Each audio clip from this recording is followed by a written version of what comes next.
Welcome to Commonsverse. This session is called Driving Teams Adoption with the Where on Earth bot, and today will be presented to you by Kevin McDonnell.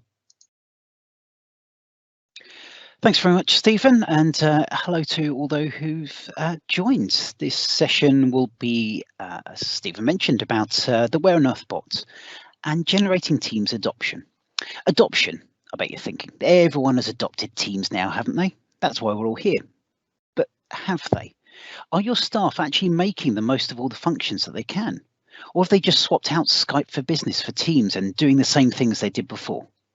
Today, I'll talk about how you can drive greater adoption of all the different services, but also how bots can help you meet some of that adoption. Teams has had amazing growth over its first 3 years. What you can see here is a chart that shows the interest from Google, the Google Trends searching for Microsoft Teams. You can see that from its inception in 2017 till the end of 2020, the end of 2019, there's been a good solid growth over it. We know that there was 500,000 organisations using it. That was back in March last year, with 30 million daily users in July, 20 million by November. It was even used by Cricket Australia, which might be why they were a little bit lucky in the Ashes last year. And it can also support 8 Indian languages. So it knows that it's not just the English-speaking countries that are driving that growth. It even has a Linux client that's now available. It's really spreading everywhere and getting bigger and bigger. And then, as the end of 2019 closed in, more and more news started coming out of China of a new disease. And Wuhan started to be locked down. The rest of the world, especially the Western world, was quite smug and pondered whether they might need to do something, but soon it became clear that they would, and that this was something very serious. Lockdown started spreading across European countries, and before long, much of the world was stuck at home. Cramming into a train to commute to your office became rarer and rarer, and companies rushed to find the best way to keep things running. Suddenly, Teams became even more popular. From late February, usage skyrocketed and interest peaked. You can see on the same Google Trends looking at this year, that jump that's appeared in February of people being interested in Teams. I even heard parents at the school gates and the rampant WhatsApp groups asking about Microsoft Teams. Microsoft started announcing more figures, and in mid-March, usage had jumped up to 44 million daily active users as people started staying at home. And then by the end of April, as most areas were in lockdown, usage had skyrocketed to 75 million daily active users. Microsoft did have some initial issues and made some sensible changes, such as reducing the video quality and the frequency of status updates, but they adapted and kept going. Meanwhile, I had some slides to update ready for Commonsverse, which seems like a good time to talk a little bit about me. My name's Kevin McDonnell. I'm a solutions architect at CPS, the UK-based Microsoft Gold partner. I work across the modern workplace stack from Microsoft, looking at Microsoft 365, specifically areas like Teams and SharePoint. I cover bits of development as well as adoption. Some people have said jack of all trades, master of none, but couldn't possibly comment on that. I spent many years working across various technology areas in financial services in London and in Singapore as a developer, project manager, system admin, IT pro, covered all the different areas looking at SharePoint on premises before moving over to consultancy and picking up a lot more of the Office 365 world about 3 years ago. I've been doing a bit of Office 365 and keeping up with it then, but now full-time consultancy going out to many different organisations. I also started a podcast with Al Erdley and Gary Trinder called Grey Hat Beards about Microsoft Modern Workplace, where you can hear us talking about different aspects of the Microsoft workspace and different things. So please do give it a listen. Just search for Grey Hat Beard, all one word, in your favourite podcast provider. Now, even before lockdown, I was either at client sites or working from home, so Teams was really a home from home. And now during the pandemic, it's even more so. And many of my colleagues are the same. So we live the collaborative life in Teams, but not all organisations are the same. Some are loving the ability to create hubs of collaboration with chat, voice and content all in one place for a common purpose. So does that mean that if you haven't got it already, you can just turn it on, sit back and watch the magic? Will everyone know how to use the chat functions? Will they know that they can @mention people and channels? Will they make use of channels? Sadly not. You can have great technology that will support digital transformation, but if no one uses it, all you have is an expensive mistake. Microsoft had a great product with the Windows Phone. As you can probably see, as Apple seems to have stolen the widgets idea from that and are now finally bringing that into iOS. But Windows Phone had that many years ago, and they even bought out Nokia, another great company with great products. But they failed to make the most of it and didn't engage enough key developers to make apps for the platform. And usage dropped, and soon Microsoft had to post a massive write-down on their purchase of Nokia, which I think we'll all agree was not ideal. Further back, Sega followed up the much-loved Master System and the huge hit that was the Mega Drive, or Genesis to any US listeners out there, with the Sega Dreamcast. But they didn't manage to build on that marketing hype that Xbox and PlayStation pushed. And despite a well-loved product from those who used it, it couldn't keep that dominance from Microsoft and Sony. By the way, if you're interested more about that story, have a listen out for the Business Wars podcast. There's a great session there on Nintendo versus Sony and some great lessons to learn on how you can make sure your product does thrive. I'm sure many of you have heard of or even been involved with large budget rollouts of enterprise social projects over the last decade or so. Now, there's nothing against any of these products that I'm showing on the screen here, and there have been some really great implementations that have made huge differences to organizations. However, there's also been some huge investments in products that just languished in folklore as people stuck with email or just talking to each other, and that's happened far too often. But why? Why is that the case? Why do multi-million-pound investments with analysts and teams of developers to adapt the product to whatever the project owners want? Why does that not take off? Why do people still keep going back to email so often? There's many reasons for this. I think lack of adoption planning is one of them. Thinking about how you're going to get people to engage and use the product itself. Trying to work out how you're going to roll out that training, that engagements from people. And also with that planning, thinking about that resistance to change. People are comfortable in what they do. Their staff are in their comfort zone. They're focused on what they should be doing for their day job, not necessarily changing to go and have some chat topics or changing where they store their documents. They're used to the shared drive. They know how that works. They don't want to be less productive initially to see the value of that. So you need to help build on the value for it. Try and break down that resistance to change, give people a reason to. And the other reality, as I'm sure many of you are, is that people are too busy. Many of you may come from the Teams one, you're trying to roll out adoption in that, but at the same time, your finance team may be rolling out a different expenses system. I bet you've seen the emails and put it to one side and thought, yeah, I'll look at that at some point. And it's the same for your products. So thinking about how you get that out to people is key.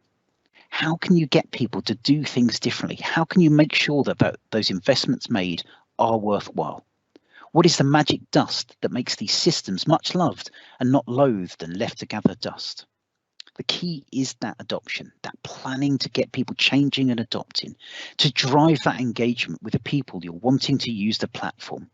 Understand what their challenges are and give solutions to help that. Some techniques that I always find useful. Engage stakeholder. Yes, it is an overused phrase that doesn't mean much, but get in front of the right people at the right time. Find a real purpose to showcase. Have a good reason for it, for people to use it and advertise that well. And support extension of scope and embrace new ideas. I'll go into each of these in a little bit more detail. So when it comes to engaging the stakeholders, you want to make sure that you get the right people involved. Look at that key management buy-in. If you don't have management wanting to support your product and your rollout, you're going to find things very hard to get the budgets, very hard to get supportive on there. It may not just be the time for management, but if people know that their managers are involved with things, then they're going to get more involved themselves. But it may not just be management. You don't always have to look at this hierarchical structure. Within your organizations, there are often influencers that may be people that share emails. You may have an existing social platform that people chat on and people listen to and follow to. You may have internal blogs. So start to look at those people who have that influence, not just in technology, but across the organization, and engage with them and get their backing. And also look at excited people, people who are going to be passionate about this, who want to make these things happen. If you listen to someone and they're dreary and yes, this is very good, I think you should do this, people aren't going to listen to much. You want to get people who have that excitement. Some of you may be thinking, yes, but I hate those YouTubers, those people who babble on nonstop with excitement. But that engagement, that energy does make a difference. So find a nice balance and get the people there as well who want to make that difference and will do more to make it happen. And with that, you can also find a purpose to showcase. So pick an idea that will resonate within your organization. Whether that could be looking at project management, you maybe want to roll out teams for the project so you know those projects can be supported more easily. Whether it's something else, but find that particular purpose. Don't just say this is going to be a solution that everyone will use. Find a reason for them to use it and show how the tools can support that. And when that works well, share and celebrate that. Talk about those victories that you've got out there and let everyone know about those. And they will see the benefits from it and how that can apply to their areas. And support it to make the most of the tool. So whichever purpose, if we're talking about teams, make sure you're looking at those tabs, make sure you're looking at voice and meetings and people being able to engage there, but also the collaboration, sharing those files, sharing those different aspects as a hub. And finally, there will always be, especially with social networks, with teams and collaborative systems, ideas you hadn't thought about. And back those. Don't try and stop people from doing things. Obviously, you need to consider governance, compliance, all the good things there. But that doesn't stop you from backing ideas. Just help and support those and help people do the right things. Give people that freedom to express, because then they will make the tool their own and make it work within their area of the organization. People know what they need to do. So support those ideas, back them, be prepared to adapt your own thoughts and areas on there and give them the benefits, because if things are working, back that, don't back away from it. One example from that is driving that enterprise social, driving that collaboration through social aspects. One of the financial services organizations I worked at were rolling out an enterprise chat tool. And to be honest, it wasn't taking off massively. There were certain key groups that were engaging a bit in there, but it wasn't seeing the adoption that we'd hoped for. So what we did was refocused a little bit more. We looked at some of the sports teams, having people talking about the Premier League. It's an international organisation, and many people internationally love talking about football. So we backed that. In London, people started talking about restaurants and where to go for food, and that started to spread internationally. And it wasn't just people in those locations that would join those groups. They'd be interested in hearing about what food was available, what people were eating all around the world. So go in there and back those groups on there. The photography group still exists, and it's taken outside that organization because the majority of people that were there and initially drove that over the first year to 18 months now keep that going in things like Instagram and Facebook groups. Even though most of the people have left the organization, they are still continuing that chat. Now you may be thinking, why am I spending lots of money and my budget in the organisation for people to chat about what's a nice looking photo, or how can I get more mashed avocado on toast that looks pretty? But what we found was, as they started to understand the usage of the tool, it drove them to seeing the value they could do it within their projects, within their teams. We would see more aligned areas. We would see different chat about the FX rates and different groups across the organization and within project teams starting to spread out. So that understanding of how to use a tool was driven by non-work related subjects, but it drove the usage of those work-related subjects. Those communities of interest started to spread and started to get that adoption across everywhere. Now with Teams, you've got that chat, you've got those enterprise social type areas on there, but it brings so much more. You've got the file sharing, you can bring in app integration, you can bring in those meetings all into one place, and there's bots. And here we're going to get onto the meat of the topic for today. Is an idea that you can use to drive adoption. In a previous role, someone I work with, thanks Mark Slavic if you happen to be listening, asked someone who sat next to me if he knew where the picture on the daily Bing background was. If you use Bing, or if you're using the latest Edge browser, you get a beautiful image of the background, and it doesn't show immediately where that is. So he says, oh, do you think you know where that is? And the person didn't know, so they made a guess, and then they showed it up. They showed that detail. And then the next day they did the same thing, and they started to realise maybe whoever was closest could win a prize. And soon this spread throughout their team, and then throughout actually most of the organisation. Wasn't a big place, it had about 50 people, but there was an email group that went round to everyone, and Mark would take a background of that Bing image, share it around, everyone would guess where it is. At the end of the day, he'd go through it, work out who was closest, and share that. And because it was email, we'd have chat, we've had conversations about it. We'd start to have that banter. I know that has many negative connotations, but we had that chat, and it was a great way to get to know people that you weren't necessarily working with. And I started to think, as I did more and more work on Teams, that actually we could do more with that. And if I could take some of the work away from Mark and make it easier for him to deal with those arguments, which is closer, which is the nearest border, what are the different rules, and use a bot that could actually do that and pick up the same idea. So let's go into a demo now and share the examples of this. I'm just going to bring over my slides now. Here you can see what has become the Where on Earth bot. And this sits as a bot within a specific team. So this is our demo environment. We have a team called Where on Earth with a general channel in there. And there's a timer that triggers and said, it's time for the daily challenge Where on Earth. And in this case, it's picked a picture from Google. The default, if we switch over to Bing on there, I'll come back to the why Google in a minute. And as always with every good demo, it is taking its time to wake up on there. So I'm going to just scroll up and pick up some of the ones from yesterday. You can see again there we had the time for the challenge. It was picked with Google. I picked the image, and there was the image. And you can see it's chosen there. No particular rules about this. We have one internally that when we run this, whoever won yesterday, they get to make the pick for the next day. And you can see there, you just click on choose image using adaptive cards, and it will return that and say that the image has been chosen. And at this point, you can all reply and get your guesses in and say where you think that is. If we scroll down, we actually have a reminder. And so I was triggering this manually, which is why it's 9:22. Generally, we trigger this at lunchtime. It goes out automatically, mentions the Where on Earth team so that they know that there's an update, and it just says, don't forget to get your guesses in. And you can see that I replied with New Zealand on that one, guessing where it is. And it uses the Bing API behind the scenes to translate that into an actual place and plot that on a map. And we get the longitude and latitude held behind the scenes. And we can see just one user in this case. So thankfully, just that one user managed to pick up the guess.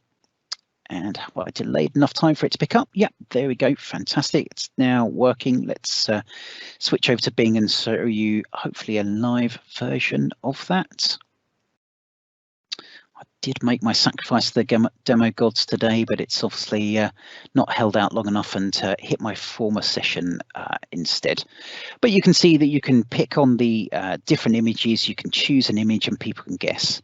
If I scroll up a little bit further to earlier yesterday, you can have multiple people that can go in and choose. What was the other image a little bit further up? So you can see here that I chose a few different images. I picked the Bing one. There are actually 7 different Bing images around the world. So this is the one from Australia. You can see it cycle through the one from China, the one from the UK, and some other ones. I then decided to switch over to Google, found image from Google that didn't work, sadly, and then finally decided to pick on this image of a nice bit of snow within there. And I just mentioned the whole team to make sure they picked it up. And you can see I had another account that I can go and put the guess in there. So I guessed Guatemala. And then next guess was Himalayas. And you can also see here, you don't necessarily have to type it right. So we use a little bit of artificial intelligence with Bing. Couldn't quite work London. My spelling there was too bad, but London, it picked up, and you can see it's got the correct London in that case. We do have some, it seems to have a slight US bias. So I've seen cases where we've picked York and it's turned out there's a York, for example, not New York, but another York in the US and other places like that. So we do often put comma and the country if you really want to be very specific to it. But generally, I'd say 98% of the time works very well. Once it's finished, you can actually go in and do check results on there. and then it will pick the winner. So it will go and look at that longitude and latitude, tell you who the winner was, what their result was, how far it was from the real answer. And so you can see that engagement. Now this is a demo team. I'm going to go for let's go and see if it's actually picked one. You can see it's picked the moon there. So I don't think the moon's going to be a good example that goes through. So let's switch to Google. It's definitely running slowly. Probably should. I'll touch on the costs and the running of this in Azure in a minute, but I'm running this on a free resource, so it's not the highest spec app service that runs there. Then we can see a nice picture of a waterfall. Let's pick that image and choose that for today's guess. So you can see time to get your guesses in, and I can reply. Now, any bots within Teams, you @mention the bot, and that's how you talk to it. So you won't just chat, it won't pick up any message. You have to @mention that when you have it running in a team. If you have a private bot that's just for you, you don't need to always @mention, but if you're looking at the team within a team to make sure you know it's talking to you, then you @mention it there. And you can also give it some phrases. So you can see that I have the start daily challenge and the check results as common phrases I can use. But in this case, I want to put in what the place is. I'm going to guess that's probably somewhere in China. Maybe let's go for Mongolia as a slightly different guess. And I have no idea where this is, so it's always a nice pick on there. And you can see a reply. If I flip over to one of my other tenants, so I'm logged in as another user here, in fact a guest user using my own account in a separate profile. You can see I'm only a member of that team, so I'm just seeing that one team coming through, and I've got the guest that came in there, and I can give my reply as well. So if I click on reply, I'm going to guess somewhere a bit differently. Let's go somewhere in South America just to give a bit of range to it, and it will hopefully pick up Brazil. And you can see it's replied there with your guess, and we can see the number of people that have guessed from there. And seeing as it's the end of the day, okay, it's not quite, but let's pretend it is. I can tag that where on earth bot, and I can check the results. So if I just say check results, what that will do is go through each of those entries that have gone in there, check the latitude and longitude, and see where the winner was. And I was right, it was somewhere in China. I picked Mongolia, which was 2,500 kilometers away. Now, what I find interesting about this is not necessarily just that it's in Teams. I could have developed this as a Power App, a web app, a Windows desktop app, and had exactly the same functionality, having updates.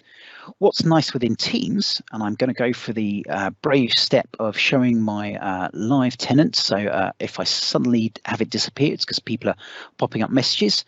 Here you can see today's guesses that are going through as we speak. In fact, Eugene's put that just a couple of minutes ago, his guess of Mexico. But what we have in the live tenant is also these extra tabs along the top. Because all this data goes into Azure, using Azure storage, I can actually pull that into a Power BI and get a leaderboard. Now, we only take the last 30 days of data so that we can see that as a very active leaderboard. It always gives people a chance. We don't want to have just one person running away with things and people feel they never catch up. So it's it only shows the last 30 days that go on there. I can see I'm down into second place, which is slightly frustrating. I do get a little bit competitive with this. You can see we can also plot where the areas were, so you can see the different results that have come through over the last few days, such as Wainan and places in France. You can see it gives a very global spread.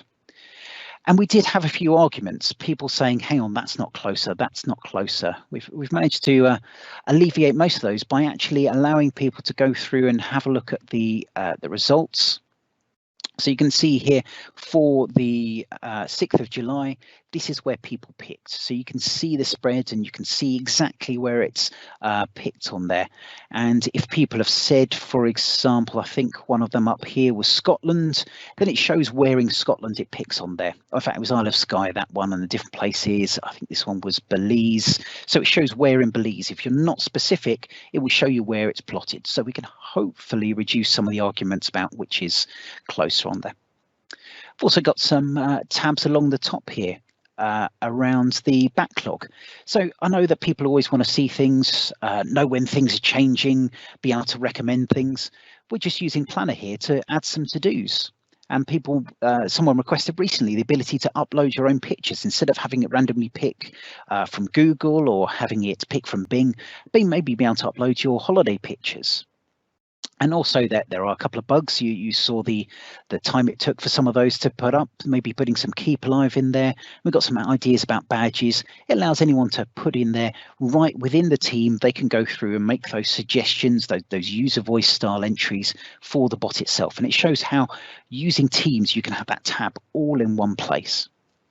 I'm going to go back to the presentation just to pick up on something else, because the other big benefit about it being within Teams is you can have that conversation. So it's not just an app, it's not just about guessing, it's about that chat and getting to know people, getting engagements from them as well. So I can mention people. This was a conversation that you can't zoom that well in the desktop client, but you can in the mobile client. And someone seemed to have not noticed that it said the Pakistan Comm Centre in the image, which you probably can't quite read there, but if you zoom in the app, that you can. So you can see we were chatting, laughing, liking, using emojis, using the tabs and different ways of tagging people there. What you are showing is you're getting engagement from people, you're showing people how you can have that conversation, but you're showing the different capabilities. If we look here that we were having a chat about St Ives as the place it was, and Gary knew straight away exactly where that was. And there was a conversation that they'd both been to the same place, and they ended up having a chat a bit further on about the different places we've been there. So you really drive that engagement, the understanding of what Teams can do and the conversations you can have. And that's one of the big benefits about having it just as a Power Platform or just as a web app, is getting all those different services you've got within Teams within the app and using the bot as well, building those together as one great hub. I hope this isn't going to make people drop out. Just a very quick one slide on how the bot is architected. It's all hosted in Azure as a web app, uses Azure table storage for all the data. And then we have a few logic apps that allow you to trigger those, the start of the daily challenge, getting that reminder and getting the results. And otherwise it all goes through with Teams. There's an Azure Resource Manager template. So if you are interested in using this, it is all open source. I just remember which tab, there it is. So if you go to github.com/kevmcdonk/whereonearthbot, I will share the link to that a little bit later and hover on there. Down on there's some guides and some documentation and a deployment guide that will take you through all the things you need to do in Azure on how to do it. It's got to create the app registration, the Bing Maps keys, as well as the Google Places one. And then right at the bottom, there is a deploy to Azure button. So it's very easy to set up. If you have any questions, do please reach out. The other question I often get, just to head that off, sorry to steal any questions ahead of time that people may have, asking how much it costs. You can see here the predicted cost for the end of June and July is 2p. Now that's using, as I said, a free app service level. It's using table storage, which is pretty much the only cost on there. It's a very cheap way of running things. If you have a larger number of people, you may find you want it a bit quicker. You may want to bump that app service up a little bit, but generally it's a very cheap way of running the bots and working from there. So can you make your own bot? Maybe that where on earth isn't quite what you want, but that idea of gamification is something you want to drive people to, or maybe less gamified, more about a bot that you can embed within Teams. So it could be a session on its own talking about playing your bots. I know there's been a no-code one that's Vesa has been running, and also the talk on PVAs that Louise Fries did about an hour ago. So there are some other sessions. Definitely recommend going and have a listen to those, following back, get the upgrade for the pass and listen back to those ones. But just to kick the high level area, the first thing is to think about your structure and actually challenge yourself of whether it should be a bot. Should it actually be a bot in the first place? Would it work better as a standard app? Would it work better in Power Platform or a standard web app, perhaps? Thinking about what the benefits of having that chat interaction are, that ability to have it embedded within your stream, within Teams, within that chat window. Will that actually help you, or is that something you don't want to do? So making sure that you're not doing a bot for the sake of it, that it is the right thing to do is the first one. At that point, you then go into the standard app planning, thinking about what are the personas that are going to use your bot, what are the user journeys that they will take going through using it, what are those conversations they're going to have, and then building out those user stories, starting about what it is. As a blah, I would like to blah, so that blah, and building out as you would with any other app design on there. But Teams adoption is a great reason. So some of the scenarios do fit very well within there. Assuming that a bot does fit what you want, then you want to start to design your triggers. What is going to start the bot? I gave the example there of having a timed one every morning. In fact, at 8:45, we set off that challenge and asking people to guess the image. And then once it's guessed, they go through that guessing. We have that trigger at lunchtime that sets a reminder. We have that trigger at the end of the day that if someone hasn't asked for the results, it will ask the results. But it doesn't need to be a timed one. It could be someone mentioning the bot that will trigger something off working. So you can do it as and when you need to do it. Or it could be that you're going to trigger it through an event happening. For example, you could have a leave bot and it needs to send approvals. It could send a message into a channel, into a team, or to an individual and trigger the conversation happening because a leave request has been made and you need to set the approvals. So thinking about where those triggers that start off your bot would be. Once you've got those triggers, you've got those start points, you want to think about the dialogues, those flows of conversation. I'm going to come back to this in a little bit to talk about what I mean by that, but it's that initial, I'm doing this, then I will go off to another point and doing that. It's that, if you could imagine in a more traditional app, you have a set of screens, it's about how you transition between those screens and what you do within that. So thinking about those dialogues. And then finally thinking about those actions. What is it that you want your bot to do? If we go back to that leave booking, it could be booking that leave. It could be making a request for leave. And that action could be sending a message to a person, but it could also be talking to an API. It could be connecting and getting data from a database. There's different ways that it's going to get that information out. So thinking about those actions that will go to possibly other systems or other databases or doing things within Teams itself. So think about those 4 different areas, the why, the triggers, the dialogues and the actions, and that will help you start planning out your bot and what it would be. When you're thinking about your dialogues, if I'm going to take the example that we've got with the Where on Earth bot, and you think about that first dialogue is starting the challenge, it's saying, it's time for the challenge. Pretty simple one there, because actually it goes straight on to the next dialogue of choosing the image. And you've got a cycle here. You've got different things you can do. You can say, I want to switch to Bing. I want to switch to Google. You can say within there, I want to choose that image. Yes, that is the right one I want. And that's when you leave that dialogue. Otherwise, you've got a bit of a cycle going round until you get to that point. When you've chosen that image, that's when you leave that dialogue and you move into the gather guesses dialogue. Now, at this point, you're opening up to more people. You're waiting for everyone to go and reply. You can see the different, they've got David and myself replying to there, gathering the different guesses that exist, that people working out what they are. People have asked, can you go and change the guess you've got? Technically, no reason why not. I've decided not to. We find it a little bit funny when people spell things wrong and frustrating, and we don't want people trying to change their guess when they see someone else suggesting something and maybe going, actually, I want that to be a little bit closer. So we've made the decision to say, no, once you guess in, that is final. Very happy if people want to adapt the code and give people that flexibility, but just be warned, you're going to get arguments as people trying to get closer and closer to the main bit. Once you've got those through, you've got the trigger into the final dialogue, which could be someone saying, I want to check results, or it could be that end of day timer on there. We do also have it because it's Teams. We know the number of people that are registered for that channel. We can also get through and when everyone has answered, it will trigger. To be honest, we very rarely get that. There's always someone who doesn't miss that. So it's usually the timer trigger or the manual one that tricks it off. But that will then go and get the results, go and check those details, log it and tell you who the winner is. So hopefully that gives you a bit of an idea on your thinking about the flow of your bot, how that will go through. I picked a very linear one in this case. Your bot, if you're having a dialogue with people, may need to bounce back and forwards between those dialogues. So do think about that. Think about how you get to the different places. What happens if people don't do what you expect? How will it handle that? And think about all those different edge cases that can take place. Then you'll go live And you'll find all the ones that you forgot about as well. There are always different scenarios and people who do something absolutely idiotic that you may not think about, and some people that will do something very sensible that you haven't thought about as well.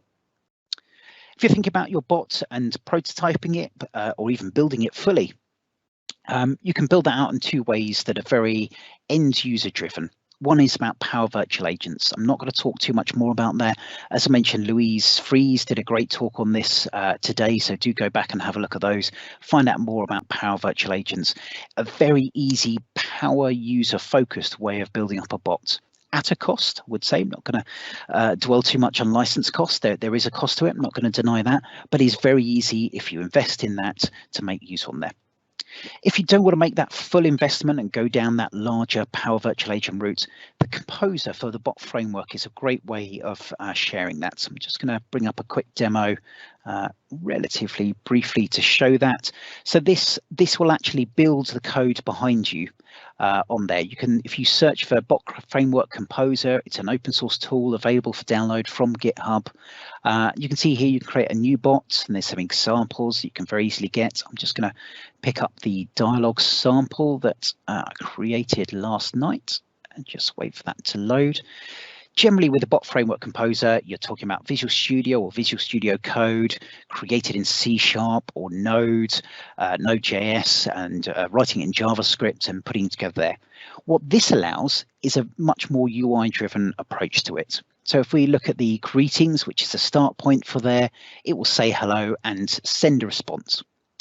It's not a simple way. This isn't for your, it's more for your more advanced power user, but it does give you a way for users to have a look at it. You can see here it's sending response. If I go over to the bot tab there's the welcome user response, and there's what it will reply. So these are the 13 different actions that you can take place. So it's expecting you to reply with one of those 13 results. And those 13 results are here. So these are the triggers. If you reply with, say, if condition, you can see that there's a trigger phrase. That's the bit that will get you into this dialogue. If you say either if condition or 03, then it will start this dialogue. And we have a set of the different dialogues that I talked about there down the left. And here you can see if the username equals null, then it's going to, if it is null, then it's going to go and ask the person their name and say, hello, I'm Zoe Berg, what is your name? And capture that. So you can see not quite Power Automate. It's not that very easy level of flows, but pretty easy to visualize compared with a load of code. And it will say, hello, nice to talk to you. And then you can go back and measure your different responses to dialogues there. So a great way of building things in. If I just click on the plus there, you can see the kind of things you can ask a question, which could be multi-choice based on a file. You can ask people to log in. You can bring in conditions of if else and switches. You've got loops. You can even access external resources. So you can send HTTP requests. If you've got REST interfaces for your systems, you can go and connect to that. And probably the most powerful is something called the Q&A maker, which allows you to put a document or website. It will understand an FAQ and pull out the different details from that. So well worth a look. If you've got any more questions on the Bot Framework Composer, I'll be there in the breakout room afterwards and happy to answer things on that. So I guess it's worth saying what's next for the Where on Earth bot. I am hoping to get it published as a Microsoft app sample. Hit a couple of issues and just need to find some time to finish that off and get that more available to make sure that everyone can use that. You're absolutely welcome to go and use it from the GitHub as well. We've also had some chat about having badges. So for example, the first time someone wins, then we want to give them a nice badge. And what we've been doing at the moment is manually putting a link to a video on YouTube. So first win, that's the Like a Virgin badge. We get a bit of Madonna playing for them. If someone wins and they're more than 2,000 kilometers from the actual results, then they get a Hollow Victory badge on there. So ones that just make it a bit more engaging, a bit more different. Also, when people go to the top of the leaderboard, we want to check on that. Give people a badge that they can go, because everyone loves badges and stickers. It's also worth noting at the moment this each instance of the bot only exists in one team. If you want that to be in multiple teams with different groups of people, it doesn't support that at the moment, but something I would like to add. And the way it's developed is very much using the standard Visual Studio Code, very code developed. I'd like to rework that for the bot framework composer just to show how that can be done. So that's about 60% complete. If anyone would like to come and contribute, let me know, join in on the repo. Here are some links which I'll hover on for a little bit and you can grab on there. But very happy to have people if they'd like to come and get involved more with it. There's links on there to the Power Virtual Agents, to the bot framework composer, if you're interested more in that. And the final link, just a little bit more about using the bot framework with Teams and the standard Microsoft documentation. And really, that's it for now. I would like to say thank you to the sponsors. I do say this at every conference, but it's absolutely true. These events can't happen without those sponsors. So if you have a bit of time to pop over to the booths, I'm hoping to chat to some people about headsets and see what the options are so they don't have to wear a big heavy headset all day, but also have a nice Teams certified device, because I do think it's important to have the certified devices.